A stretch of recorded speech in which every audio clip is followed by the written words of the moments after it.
Hi guys, எல்லாருக்கும் வணக்கம் guys. இந்த வீடியோவில் நம்ம என்ன பார்க்க போகிறோன்னா, உலகில் மிக மிக மிக ஆபத்தான அணி இந்தியா தாங்க. T20 பொறுத்த வரைக்கும் இந்திய அணியை பார்த்து மற்ற அணிகள்லாம் பயப்படுறாங்க. முக்கியமாக நியூசிலாந்து அணியும் பயப்படுறாங்க. இந்த மாதிரி நியூசிலாந்து அணி விளையாடுறது எனக்கு ரொம்ப கஷ்டமாக இருக்குங்க. இந்த மாதிரி போச்சுன்னா நியூசிலாந்து T20 வேர்ல்டு கப் வெல்லாதுங்க அப்படின்னு சொல்லிட்டு முன்னாள் நியூசிலாந்து அணி கேப்டன் சொல்லாங்க. நட்சத்திர சுயல் பந்து வீச்சாளர் கூட சொல்லலாம். டேனியல் விக்டோரி பார்த்தீங்கன்னா அதிரடியாக நியூசிலாந்து அணி இந்தியா எதிராக படு தோல்வி, அதாவது 3 T20 தோற்றுருக்காங்க. அது தோல்வி குறித்து ஓப்பனாக பத்திரிகையாளர் சந்திப்பில் பேசியிருக்காரு. இந்திய அணி குறித்து பேசியிருக்காரு. அவர் என்ன பேசினார், ஏதாவது பேசினார் சொல்லிட்டு வீடியோ டீட்டெயில்டாக பார்க்கலாம். அதுக்கு முன்னே நீங்கள் நம்ம சேனலுக்கு புதுசாக வந்திருந்தீங்கன்னா ஒரு சப்ஸ்கிரைப் மட்டும் பண்ணிட்டு வாங்க, வீடியோக்குள்ளே போகலாம். ஆமாங்க, டேனியல் விக்டோரி அவர் என்ன சொன்னார் கேட்டிங்கன்னா, உலகில் மிக மிக ஆபத்தான அணி நான் இந்தியாவை பார்க்குறேங்க. என்னங்க அவங்க அப்படி அடிக்கிறாங்க. அது மட்டும் இல்லாமல் அபிஷேக் சர்மாவோட பேட்டிங் ரொம்ப அபாரமாக இருக்குது. அபிஷேக் சர்மா மட்டும் இல்லை, சூரியகுமார் யாதவாக இருக்கட்டும், ஹர்திக் பாண்டியா இருக்கட்டும், அவங்க அணி வீரர்கள் எல்லாமே சம பர்ஃபார்மன்ஸ் கொடுத்துட்டு வந்திருக்காங்க. உண்மையாக இந்த மாதிரி போச்சுன்னா இந்திய அணி தாங்க உலகக்கோப்பை வெல்லும். நியூசிலாந்து அணி பார்த்தா எனக்கு கஷ்டமாக தாங்க இருக்குது. அந்த அணி வீரர்கள் ஒரு நட்சத்திர வேகப்பந்து வீச்சாளர் ட்ரெண்ட் போல்ட், அதுமாரி நிறைய டீம் சவுதிலாம் இல்லாமல் ரொம்ப ரொம்ப கஷ்டப்படுறாங்க. ஒரு நல்ல வேகப்பந்து வீச்சாளர் யூனிட் இருந்தால் மட்டும்தாங்க நியூசிலாந்து வெற்றி பெறும்.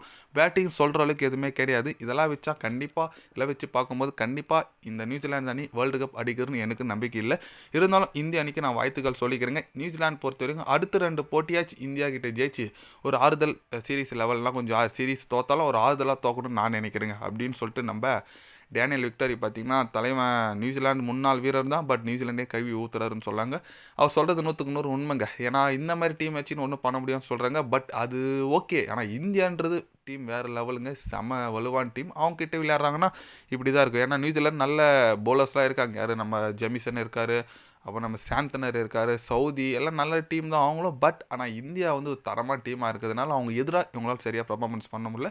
பேட்டிங்கில் போங்க, நல்லா ஃபிலிப்ஸ் இருக்கார், டேனியல் மிச்சல் ஃபார்மில் இருக்கார், டேனியல் மிச்சல் இருக்கார், கேப்டன் இருக்கார், அப்புறம் நம்ம டெவன் கான்வே இருக்கார். நல்ல டீம் தான். பட் இந்தியா எதிராக ஒன்றும் பண்ண முடியல. ஆனால் இந்தியா சொல்லி அவனுங்க எல்லாருமே இந்திய அணிக்கு வாழ்த்துக்கள் சொல்லிட்டு வந்தாங்க. இந்திய அணி இந்த மாதிரி பர்ஃபார்மன்ஸ் பண்ணுறது மற்ற அணிகள்லாம் வேர்ல்டு கப் வர அணிகளுக்கு பார்த்தா பயமாக இருக்கும் அப்படின்னு சொல்லிட்டு ஓப்பனாக சொல்லிட்டு வந்துட்டு இருக்காங்க. ஏன்னா அந்தளவுக்கு தரமான அடி அடிச்சிட்டு இருக்காங்க. போலிங் ஒன்றுமா ஃபாஸ்ட் போலிங் செம்மையாக இருக்குது. இப்போ ஸ்பின் யூனிட் செம்மையாக இருக்குது. ஆல்ரவுண்டர்ஸ் இருக்காங்க, பியூர் பேட்ஸ்மேன்கள் இருக்காங்க, விக்கெட் கீப்பர் எல்லாம் ஃபுல் ஆல்ரவுண்டிங் டீமாக இருக்குது. பார்க்கலாங்க இந்திய அணி எந்த மாதிரி இந்த T20 அடுத்த 2 T20 முடிக்கிறாங்களோ அதுக்கப்புறம் பார்த்தீங்கன்னா வேர்ல்டு கப்பில் எப்படி போகிறாங்கன்னு சொல்லிட்டு நம்ம வெயிட் பண்ணி பார்க்கணுங்க. நீங்கள் சொல்லுங்கள், நம்ம இந்திய அணி தரமான பர்ஃபார்மன்ஸ் எல்லாரும் வாழ்த்துக்கள் சொல்லிட்டு வந்துட்டுருக்காங்க. இந்த சீரீஸும் தோற்றுருக்காங்க நியூசிலாந்து அணி. அது குறித்து உங்களோட கருத்துக்கள் என்னன்னு சொல்லிட்டு மறக்காமல் கமெண்ட்டில் கொஞ்சம் சொல்லுங்கள். இது போன்ற ஸ்போர்ட்ஸ் யூஸாக தெரிஞ்சுக்கணுன்னா சேனலை சப்ஸ்கிரைப் லைக் ஒன்று பண்ணிக்கோங்க. கண்டிப்பாக day by day channel update வரும்.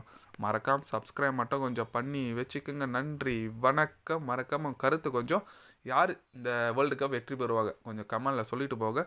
நன்றி, வணக்கம்.